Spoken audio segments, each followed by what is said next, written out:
Ya Allah, dulu aku sibuk kejar dunia. Sekarang dunia dah tinggal kau.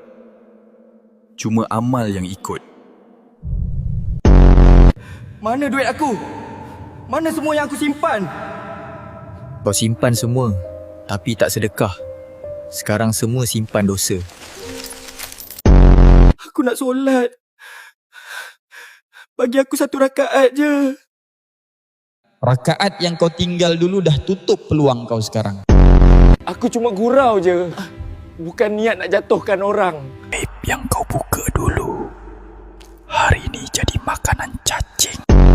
Aku tak banyak amal pun. Tapi senyum kau pada orang dulu, Allah simpan. Kat dunia, orang sibuk cari spotlight.